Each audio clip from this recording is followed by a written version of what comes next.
یہ آل India radio سری نگر ہے۔ اردو خبروں کے ساتھ میں محمود احمد۔ خبروں سے پہلے یہ پیغام۔ چونکہ جموں کشمیر میں کووڈ کیسوں میں ایک بار پھر اضافے کا رجحان دیکھا جا رہا ہے، ایسے میں سامعین سے اپیل ہے کہ وہ کووڈ مناسب طرز عمل اور احتیاطی تدابیر پر پھر سے عمل کریں، خاص طور سے ماسک کا استعمال کریں اور بھیڑ بھاڑ والی جگہوں پر سماجی فاصلہ بنائے رکھیں۔ اس کے علاوہ جن لوگوں نے ابھی تک کووڈ مخالف ٹیکہ نہیں لگوایا ہے وہ یہ ٹیکہ جلد از جلد لگوائیں۔ اب پیش ہیں خبریں۔ وادی کے اکثر میدانی اور بالائی علاقوں میں کل شام سے موسلادھار بارشیں ہو رہی ہیں، جس کی وجہ سے جہاں معمول کی زندگی متاثر ہو کر رہ گئی ہے، وہیں کئی مقامات پر سڑک پر پانی جمع ہونے سے لوگوں کے عبور مرور میں رخنا پڑ رہا ہے۔ محکمہ موسمیات کے مطابق آج صبح 8:30 بجے تک سری نگر میں 43.9 ملی میٹر بارش ریکارڈ کی گئی۔ ناسازگار موسمی حالات اور شدید بارشوں کی وجہ سے دونوں طرف پہلگام اور بالتل سے شری امرناتھ جی یاترا کو عارضی طور پر معطل کیا گیا ہے۔ ہمارے اننت ناگ کے نمائندے کے مطابق ننون بیس کیمپ سے میں 802 یاتری رکے پڑے جو کہ موسم میں بہتری آنے کا انتظار کر رہے ہیں۔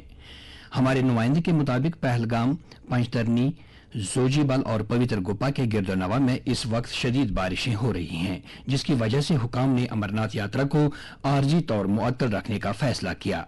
ہمارے گاندربل کے نمائندے کے مطابق ناسازگار موسمی حالات کی وجہ سے تقریباً 3000 یاتری بالتل بیس کیمپ میں رکے پڑے ہیں۔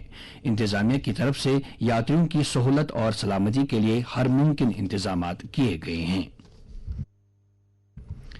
جموں کے بھگوتی نگر یاتری نواس سے آج صبح 1602 یاتریوں پر مشتمل ایک اور قافلہ 55 چھوٹی بڑی گاڑیوں میں پہلگام اور بالتل کے لیے روانہ ہوا ہے۔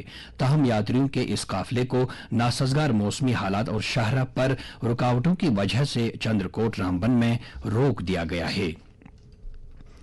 خان صاحب بڑگام کے خیرین گاؤں میں بادل پھٹنے کے واقعے میں روبینہ نامی ایک 19 سالہ لڑکی جاں بحق ہوئی ہے اور گلشن پورہ بڑگام میں کل شام موسلادھار بارشوں کی وجہ سے 2 رہائشی مکانوں کو نقصان پہنچا۔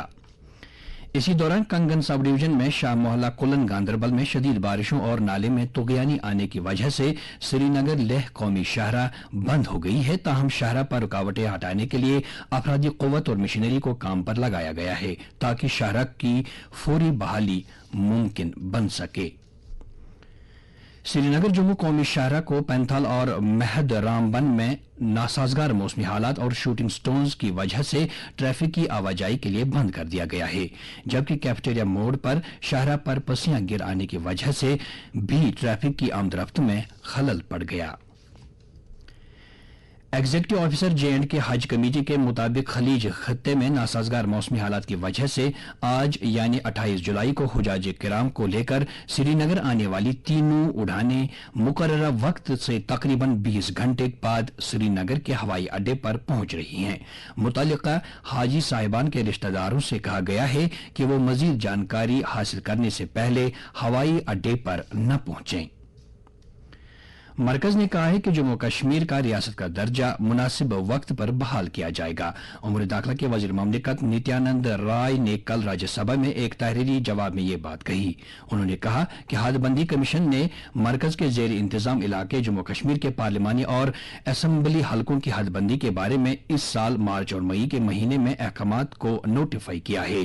جموں کشمیر میں اسمبلی انتخابات کرائے جانے کے بارے میں وزیر نے کہا کہ انتخابات کرانے کے بارے میں فیصلہ انتخابی کمیشن کے حد اختیار میں ہے۔ سرکار نے کہا ہے کہ سال 2014 کے بعد سے مرکزی سرکار کے مختلف محکموں میں 7,22,000 سے زیادہ افراد کو مستقل ملازمت ملی ہے۔ عوامی شکایت اور پنشن محکمے کے وزیر مملکت ڈاکٹر جتیندر سنگھ نے کل لوک سبھا میں ایک سوال کے تحریری جواب میں یہ جانکاری دی۔ انہوں نے کہا کہ روزگار کے مواقع پیدا کرنے کے ساتھ ساتھ ملازمت کی قابلیت کو بہتر بنانا سرکار کی ترجیح ہے۔ وزیر موصوف نے کہا کہ سرکار خود روزگاری میں سہولت پیدا کرنے کی خاطر پردھان منتری مدرا یوجنا کو نافذ کر رہی ہے۔ مذکورہ اسکیم کے تحت چھوٹے اور بہت چھوٹے کاروباری اداروں اور افراد کو کسی گارنٹی کے بغیر 10 لاکھ روپے تک کے قرضے فراہم کیے جاتے ہیں تاکہ وہ اپنا کاروبار کر سکیں اور اپنی کاروباری سرگرمیوں کو وسعت دے سکیں۔